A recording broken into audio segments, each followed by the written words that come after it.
오늘 말씀 요한복음 7장 말씀을 우리가 많이 읽었는데요. 요한복음 6장과 7절의 말씀의 그 분위기가 한 장 차이지만 시작부터 굉장히 달라요. 어떻게 다르냐?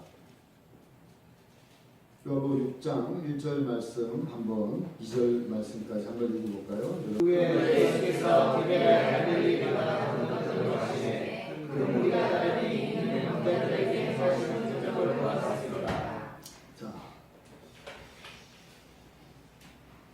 오늘 말씀 보니까 2절 말씀까지 보니까 베데스다 연못가에서 38년 동안 걸어보지 못했던 사람이 예수님을 만나서 걸을 수 있게 되었어요. 그래서 수만 명의 사람들이 오병이어의 기적을 체험했어요. 그리고 많은 병자들이 나음을 입었어요. 그러니까 이제 예수님은요, 그 당시에 혜성같이 나타난 슈퍼스타와 같은 그러한 그 분이 되셨습니다. 그 마치 우리나라 요즘에 컬링 여자 국가대표 선수들처럼 그냥 일약 스타가 되어진 거예요.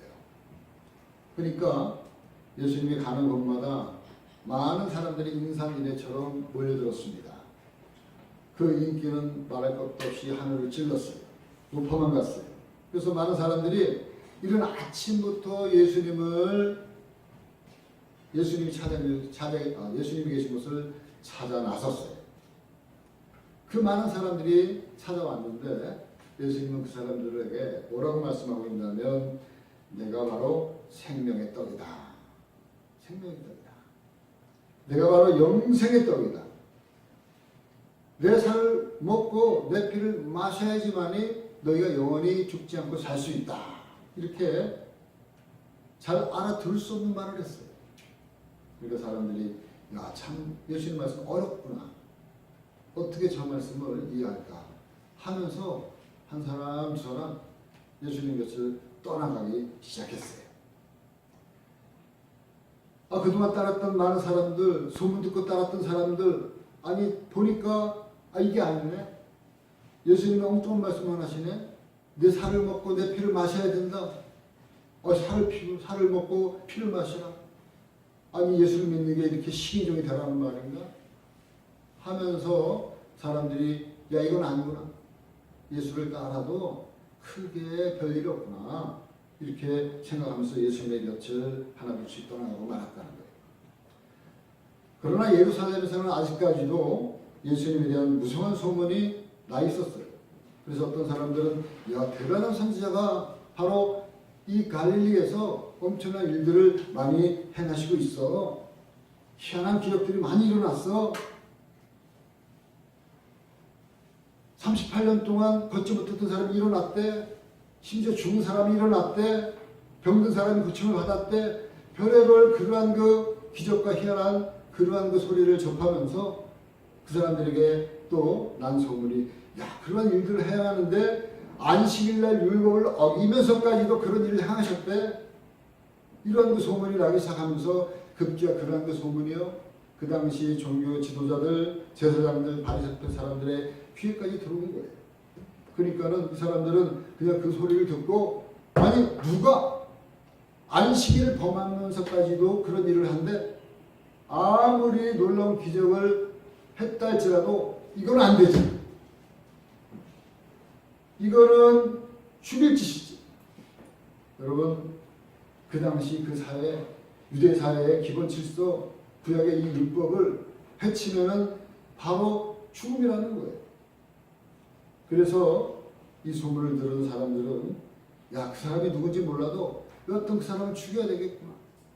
예수라고 하는 그 사람이 그 선자를 우리가 죽여야 되겠다. 이렇게 이러한 공모가 지금 진행이 되어져 있었던 거예요. 그런 상황 속에서 오늘 본 말씀 우리가 읽은 요한복음 7장이 시작되어지는 거예요. 요한복음 7장 1절 말씀 함께 다시 본문을 읽어보겠습니다. 시작. 예수께서 갈릴리에서 가시고 유대에서 가리라 하시면 유대인들이 주의하니라. 여기서 유대인은 예루살렘에서 거주하고 있는 유대인들을 얘기하는 거예요. 그러니까 유대 나라 전체가 바로 예수라고 하는 그런 혜성 같은 슈퍼스타 때문에 많은 사람들이 지금 이제 굉장히 들떠 있는 거예요.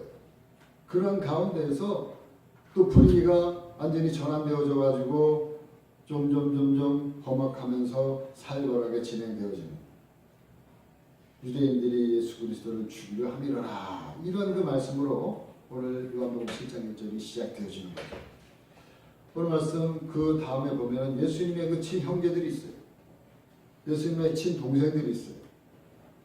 그 동생들조차도 예수님을 믿지 못하는 상황이 되었습니다. 그래서 예수님의 친동생들이 유대인의 그 명절인 초막절을 맞이하면서, 형님, 우리랑 함께 이번에 초막절 이 명절을 새로 같이 예루살렘에 올라갑시다.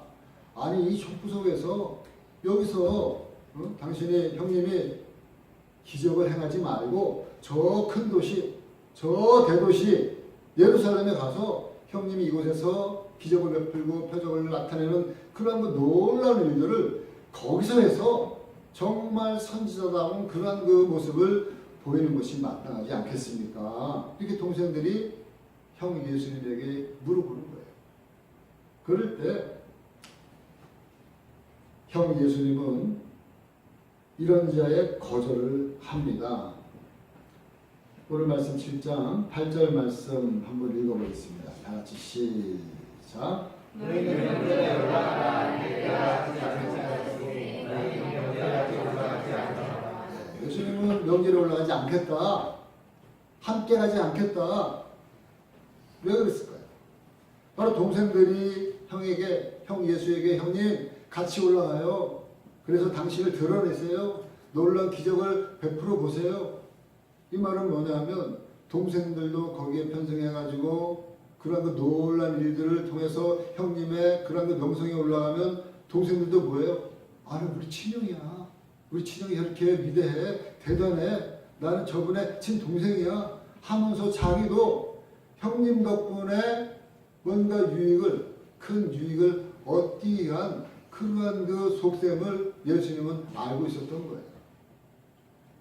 그리고 또 뿐만 아니라 아직 때가 이르지 아니했어요.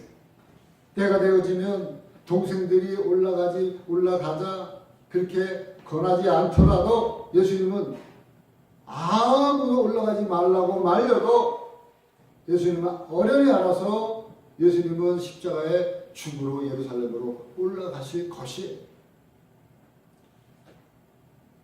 지금 아직까지 때가 되지 않았다, 내 때가 되지 않았다 얘기하고 있는 거예요. 여러분, 성경에는 때에 대한 이야기가 참 많이 나와요. 내 때가 되지 않았다. 여러분, 우리 인생은요, 때가 있어요. 시간의 때가 있어요.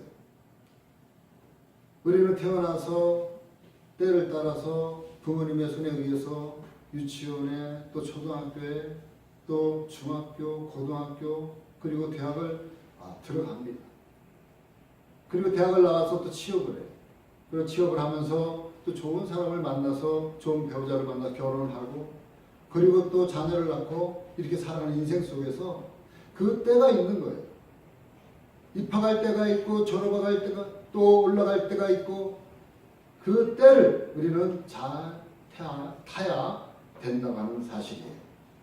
그래서 우리는 개인의 시간표에 맞춰서 행동하면서 하나님 앞에 보통 이렇게 기도합니다. 하나님, 제 시간표에 맞춰가지고 하나님이 때를 따라서 돕는 은혜를 주세요. 하나님, 내 시간 타이밍 하나님 잘 맞춰가지고 때를 맞춰서 이렇게 다 해주세요. 그렇게 우리가 하나님 앞에 간절히 기도합니다. 하나님, 지금 당장 내게 필요합니다. 이때에 맞춰가지고 하나님이 은혜를 베풀어 주세요. 그럴 때 하나님이 우리의 기도와 우리의 요구에 때를 따라서 응답을 많이 해주셨어요. 할렐루야. 근데 모두가 다 때를 맞춰가지고 하나님이 다 응답해 준 거는 또 아니에요. 그렇게 보면은 오히려 그때에 따라서 응답해 주지 않을 때가 더 많을 때도 있어요. 그럴 때 우리가 조바심이 나가지고 하나님, 왜 안 이루세요? 이때에 맞춰가지고 하나님 딱딱딱딱 하나님 응답해 주시고, 때를 따라 하나님의 도움의 손길을 주셔야 되는데 왜 안 주세요? 때가 있다는 거예요. 나는 급해 죽겠는데 하나님 내 때에 맞추지 않으면 나는 볼멘소리를 하나님 앞에 막 불평하고 불만을 가지고 있어요. 하나님 왜 이렇게 안 해주세요? 왜 이렇게 하나님은 천천히 가세요? 나는 급해 죽겠는데 하면서 막 조바심을 내요. 그럴 때 우리 주님은 기도할 때 묵묵부답해요. 근데 적당한 시간이 지나면 우리들이 이런 고백을 하게 돼요. 하나님, 그때 하나님이 옳았어요. 하나님이 참 바랐어요. 하나님의 때가 더 정확했어요. 하나님 고마워요. 하나님 찬양해요. 하나님 감사해요. 그때 마침 그때 이루어졌더라면 큰일 났어요.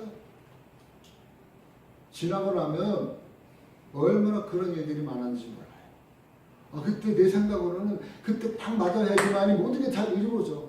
그때 너무 안 됐어. 애가 탔어. 근데 시간이 일정하게 지나고 나니까 그게 그때 안 이루어진 게 얼마나 나한테 복이 되었는지. 할렐루야. 그래요. 그러니까 우리가 시간을 볼 때 나의 스케줄이 있고 나의 타임 스케줄이 있고 하나님의 타임 스케줄이 있는 거예요. 근데 우리가 신앙생활은 항상 하나님 나의 모든 시간표에 위해서 하나님 맞춰주세요. 마치 하나님 내 종과 내 하인이 된 것처럼 하나님 나의 이때 하나님이 이렇게 와가지고 나에게 이거 다 해주셔야 돼요. 안 해주면 안 돼요. 하나님 종으로 생각하는 거예요. 그러나 하나님의 시간표가 있어요. 하나님의 때가 있어요. 그 하나님의 때와 하나님의 시간표에 우리의 시간을 맞춰드리는 거예요. 우리의 타임 스케줄을 맞추는 거예요. 근데 지나고 나면 어떤 게 훨씬 유익이냐? 바로 하나님의 타임 스케줄, 하나님의 시간표에 맞춰질 때 나의 삶에 있어 더 훨씬 더 유익되어진 것을 많이 보게 되어진다는 사실이에요. 근데 우리 신앙은 뭐냐? 우리의 신앙은 시간을 잘 이해해야 돼요. 어떤 시간이냐? 바로 하나님의 시간이 있고 나의 시간이 있는데 나의 시간에 하나님의 시간을 맞추는 게 아니에요. 하나님의 시간에 나의 시간들을 나눠서 쪼개서 맞춰지는 거예요. 그리고 하나님의 응답하지 않을 때 침묵할 때는 기다리는 거예요. 인내하는 거예요. 바라보는 거예요. 그리고 하나님의 때에 하나님이 정확하게 우리에게 응답해 주신 줄 믿습니다. 바로 그것이 우리의 신앙이에요. 그것이 우리의 믿음이에요. 그렇기 때문에 믿음은요 기다리는 거예요. 기다리는 거예요. 하나님이 바로 응답해 주지 않아도 기다리는 거예요. 왜 기다려요? 믿기 때문에. 왜 믿어요? 사랑하기 때문에.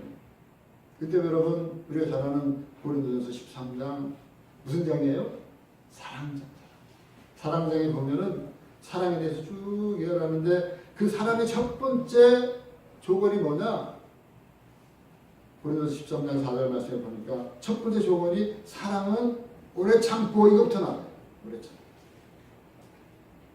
사랑은 오래 참고부터 시작되어지는 거예요. 오래 참지 않으면 그런 사랑도 아니고 믿음도 아니라는 거예요. 진정한 사랑은 그 대상을 오래 참고 기다려요.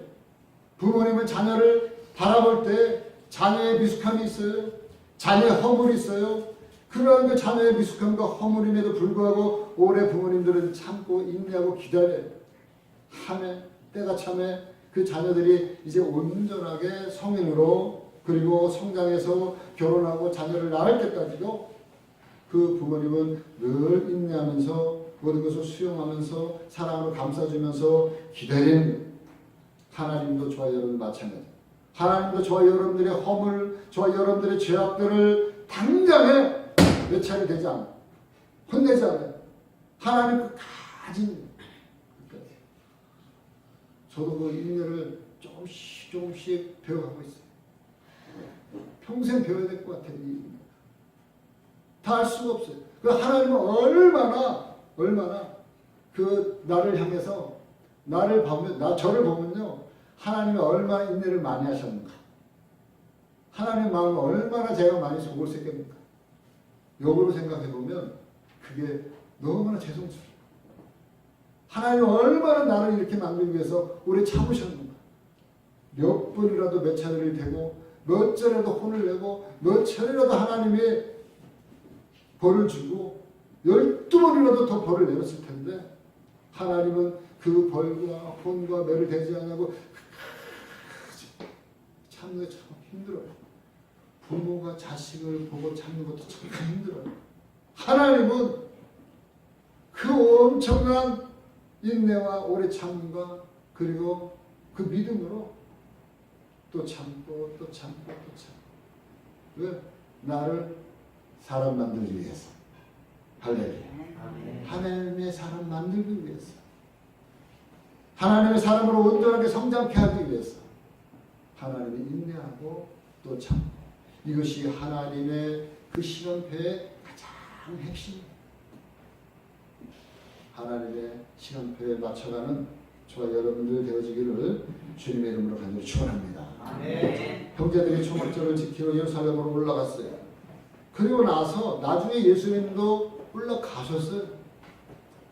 그리고 나서 이제 명절에 중단이 되어져 가지고 예수님이 성전에서 성경을 들고 율법을 논하고 있습니다. 그때 같이 논했던 그 종교 지도자들, 제사장들, 바리새인들 이런 사람들이 깜짝 놀라는 거예요. 이 사람이 이 예수가 목수인 줄 알았는데 무식한 노동자 했던 사람인 줄 알았는데 어디서 글을 배우고 어떻게 이렇게 율법을 배웠느냐 하면서 놀라가지고 다 한마디씩 하는 거예요. 저 사람이 어떻게 히브리어를 배우고 저 사람이 어떻게 율법을 배웠느냐 하면서 예수님이 성전에 나타나서 가르치는 것을 보고 듣고 놀랬지만 속으로는요 왜요? 죽이려고 했잖아요. 죽이려고 공부하고 있었잖아요. 이 예수가 올라오면 내가 잡아야지. 왜? 딱 걸렸어. 뭐 걸린 거예요? 이 예수가 율법을 어겼단 말이에요. 어떻게 어겼어요? 그 38년 동안 병든 자를 이렇게 세웠을 때 그날이 안식일이었어요. 안식일날 일을 하면 안 돼요. 안식일날 일을 하면 죽음이에요. 근데 그날이 안식일이었단 말이에요. 그 소문이 여기까지 온 거예요. 예수를 죽일 명분만 찾는 이 사람들 이제는 자기 뜻대로 딱 걸린 거예요. 예수님이. 여러분 예수님이 아무리 사람들에게 많은 일을 하고 많은 질병을 치유하고 고쳐도 안식일이면 이걸 어떻게 빼도 박도 못하는 거예요. 유대 사회에 그런 그 모든 기본 질서가 바로 이 율법에 있기 때문에 그래요. 그럼에도 불구하고 예수님이 안식일날 일을 하고 안식일을 어겼단 말이에요. 예수님이 몰라서 그랬을까요? 그것을 피해서 평일날 했으면 안 걸려들을 텐데. 예수님이 율법을 만드신 예수님이 그것을 몰라서 안식일날 그걸 했겠습니까? 그렇지 않다는 거예요. 하나님이신 예수님이 안식일을 만들고 율법을 만들었는데 왜 몰랐겠어요? 예수님은 저들의 속마음을 잘 알고 있습니다. 그래서 예수님 오늘 말씀하고 있습니다. 뭐라고 얘기하고 있느냐?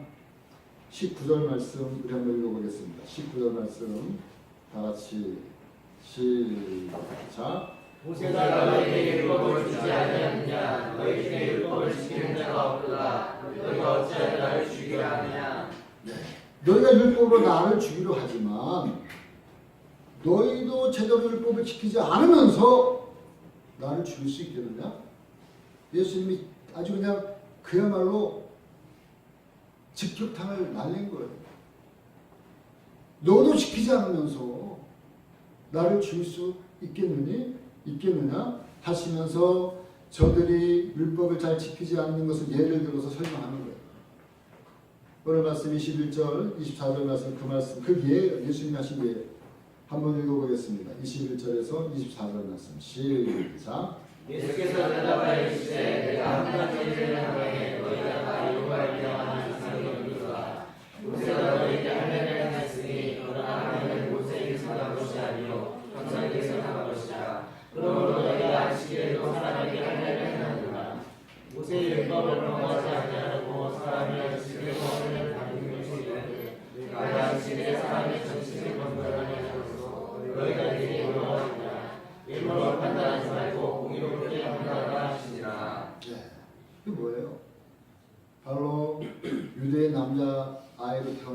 난 지 8일 만에 할례라는 거예요.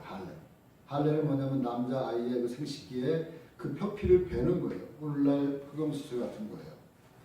이 할례는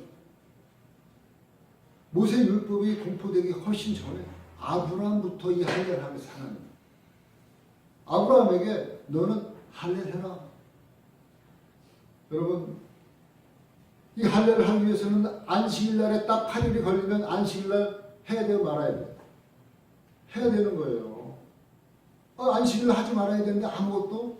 근데 이 안식일 하지 말아야 될 이 율법이 있기 훨씬 전부터 아브라함에게 하나님이 하라고 그랬으니까 안식일은 잠깐 내비두고요. 안식일날 해야 되는 거예요. 그러면 어떻게 되는 율법이? 이 사람들은 안식일날 아무리 하지 말라고 하는 그 율법을 어기면서 이 할례를 행하고 있는 거예요. 그러면서도 자기들은 안식을 범하면서 아무런 죄의식을 못 느끼고 있는 거예요.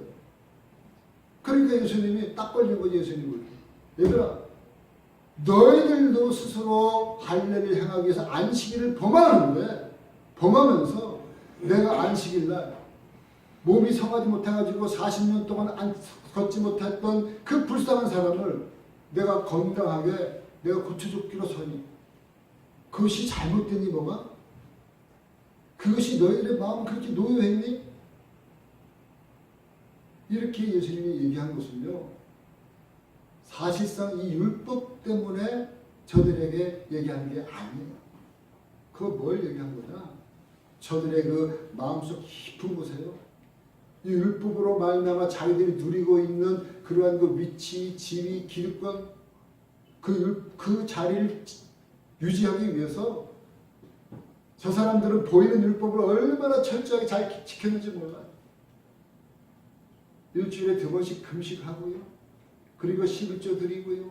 안식일은 물론이거니와 성경에 얘기하고 있는 모든 율법은 보이는 율법은 다 지켰어요.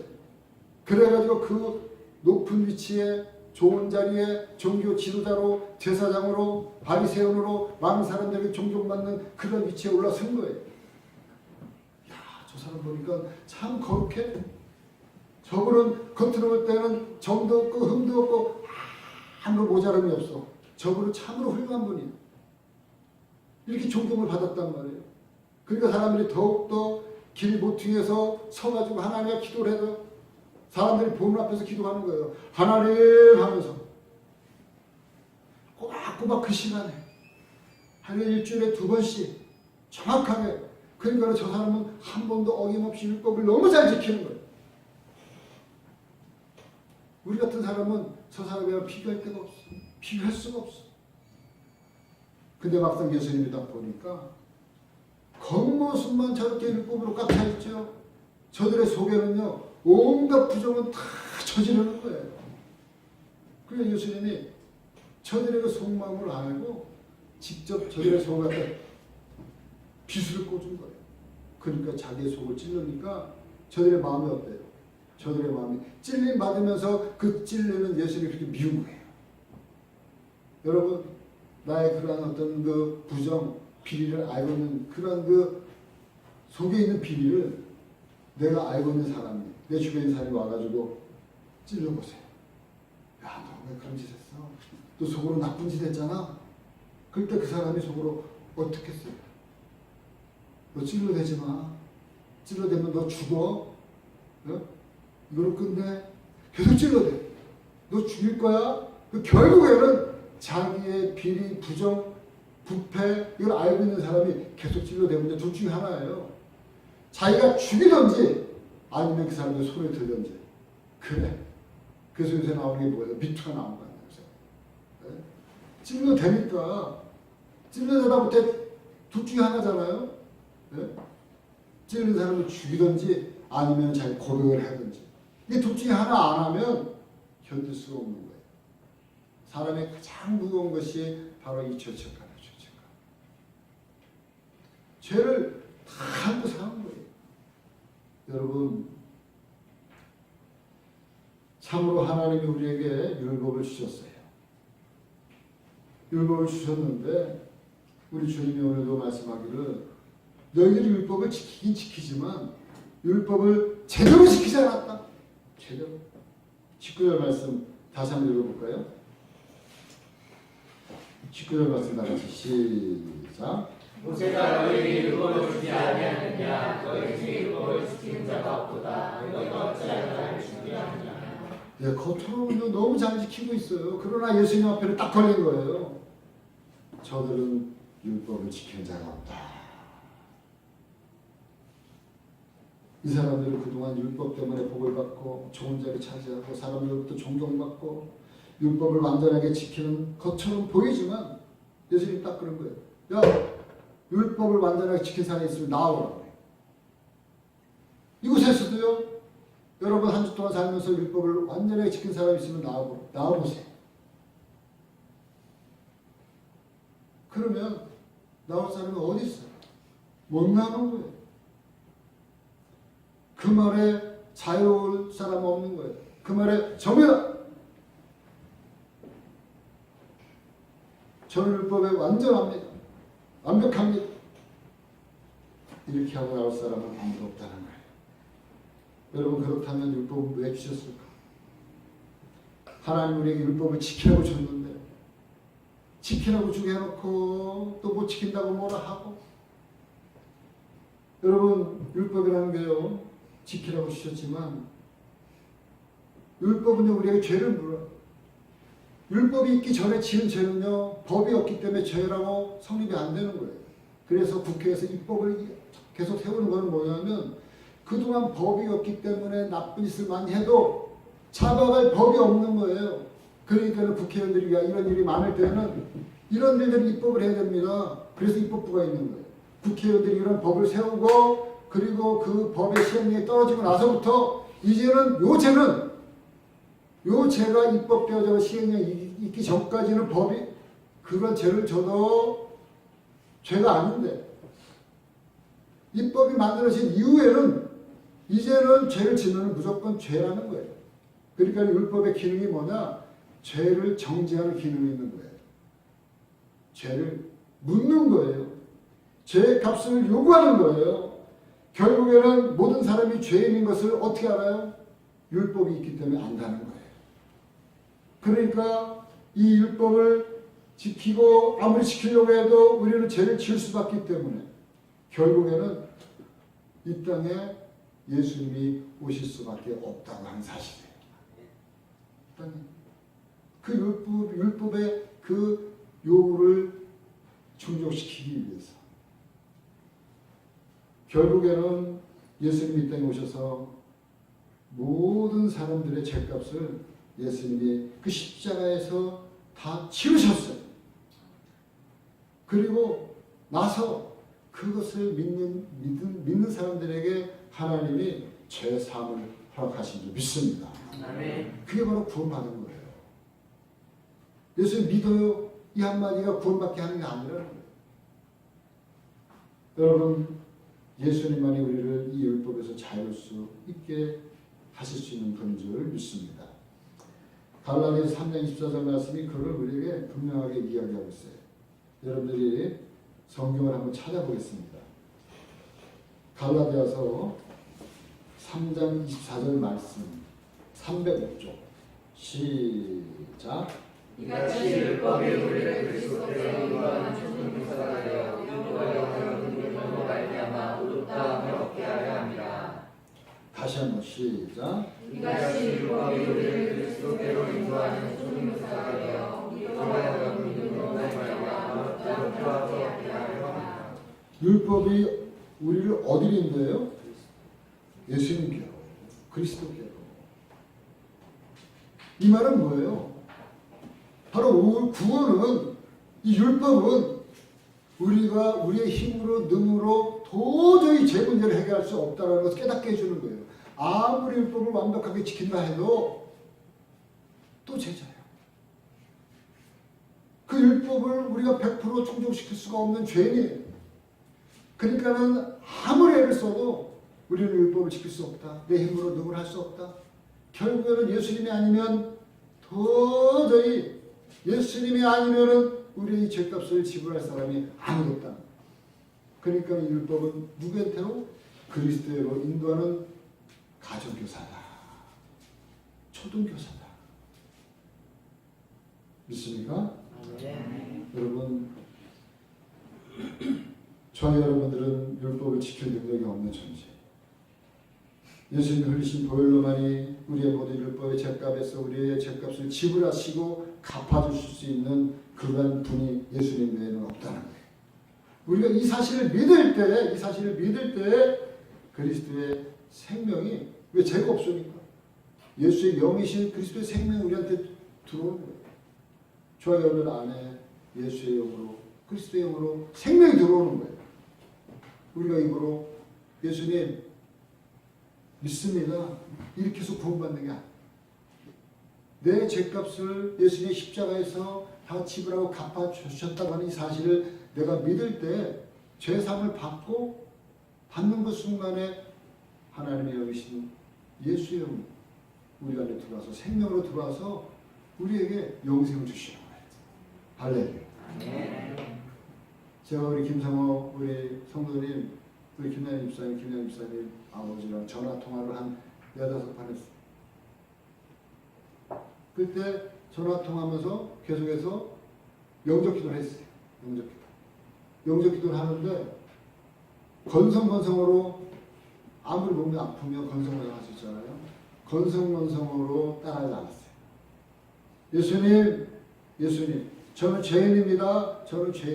그렇게 몸이 아파도 지금껏 내 마음대로 살아왔습니다. 내 멋대로 살아왔습니다. 내 마음대로 살아왔습니다. 또박또박. 그러나 이제는 예수님이 나의 주님을 내가 이 시간에 믿습니다. 예수님을 영접합니다. 이제 예수님 나의 주님이 되셨습니다. 나의 구주가 되셨습니다. 그렇게 입으로 시인할 때요, 예수의 영이 우리 김상호 형제님의 그 심령 가운데 들어간 거예요. 그러니까 우리는 교회 열심히 다니지 못했는데 그 말 하는 거예요. 지금요. 많은 사람들이 교회 열심히 다녔네, 내가 열심히 헌금했네, 내가 열심히 봉사했네, 그렇기 때문에 구원받았다. 근데 십자가는 몰라. 예수님이 십자가에 내 죄 때문에 내 죄값을 지불한 것에 대해서는 몰라. 그냥 열심히 교회 다니니까 다녔어. 그래서 물어봐. 당신 구원받았습니까? 물어보면 나 교회 열심히 다녔는데요. 나 헌금 열심히 하고 봉사 열심히 하고 성가대 봉사 했는데요. 근데요. 그게 어쨌든 말이에요. 아무 상관이 없는 거예요. 지금 그 말이 지금 유대에서 종교 지도자들 바리새인들이 그렇게 율법으로 살아왔다는 거예요. 예수님이랑 아무 관계없이. 분명한 것은 바로 그것을 우리가 입으로 시인하고 예수님의 그 속죄함을 우리가 마음으로 받아들이는 그 순간에 예수님의 영이 생명이 그 안에 영생의 씨가 들어가게 되는 줄 믿습니다. 이것이 성경이 얘기하고 있는 구원이에요. 사랑하는 성도님들, 우리는 어떻게 예수님을 믿게 되었습니까? 우리가 똑똑해서 믿게 되었습니까? 그게 아니에요. 예수님이 일으킨 기적 때문이에요. 우리의 삶에 많은 기적을 보였어요. 여러분, 오직 예수 그리스도의 피 흘려 돌아가신 그 죽으셨기 때문에 예수님이 십자가 흘린 그 보혈의 능력 외에는 우리가 구원받을 길이 없다는 사실을 우리가 이 시간에 십자가 외에는 다른 방법이 없기 때문에 우리는 예수님의 십자가를 의지하고 구원받게 된 줄 믿습니다. 그래서 교회 나온 사람들은요, 바로 이 은혜가 뭔지를 아는 거예요. 이 은혜가, 내가 구원받은 은혜, 내가 깨달은 바 이 은혜가 얼마나 큰지, 내 죄의 값이 얼마나 큰데 그 죄의 값을 예수님이 십자가에서 한 번에 단번에 다 용서해 주시고 다 짊어지시고 죽으셨잖아요. 그것이 얼마나 크고 얼마나 감사해요. 그 은혜 때문에 저희 여러분들이 하나님의 말씀을 율법을 지키려고 애를 쓰는 줄 믿습니다. 율법을 지키기 때문에 구원받은 게 아니라 우리가 그 은혜가 너무나도 크고 감사해서 그분이 원하는 삶, 그분의 율법대로 원하는 그런 삶을 지키려고 애를 쓰려고 하는 그 모습 속에 하나님이 기뻐하시는 거예요. 그래 네 힘으로 안 되지. 그 네 힘으로 당연히 안 되지. 하면서 끝까지 인내하면서 하루하루 순간순간 저와 여러분들을 하나님의 사람으로 크리스천으로 성화시키면서 이끌어 가시는 주님인 줄 믿습니다. 그것을 알기에 교회는 용서가 있고요. 교회는 기다림이 있고요. 인내가 있고요. 무엇보다 교회는 따뜻함이 있는 거예요. 그런데 우리는 은혜를 금세 잊어버려요. 나의 나된 것은 전적인 하나님의 은혜로 된 것임을 다시 한번 마음속 깊이 새기는 시간이 되어지기를 주님의 이름으로 간절히 축원합니다. 여러분 우리가 해야 할 일이 있다면 날마다 나를 버리고 예수 안에서 나를 죽이는 거예요. 주님 한번 따라해보십시오. 주님 저는 십자가 밑에서 죽었습니다. 주님 마음대로 저를 써주세요. 자신을 겸손하게 주님 앞에 항복하는 것이 우리 은혜 받은 성도들이 살아야 할 진정한 모습인 줄 믿습니다. 나의 모든 것은 하나님의 은혜로 되어졌습니다.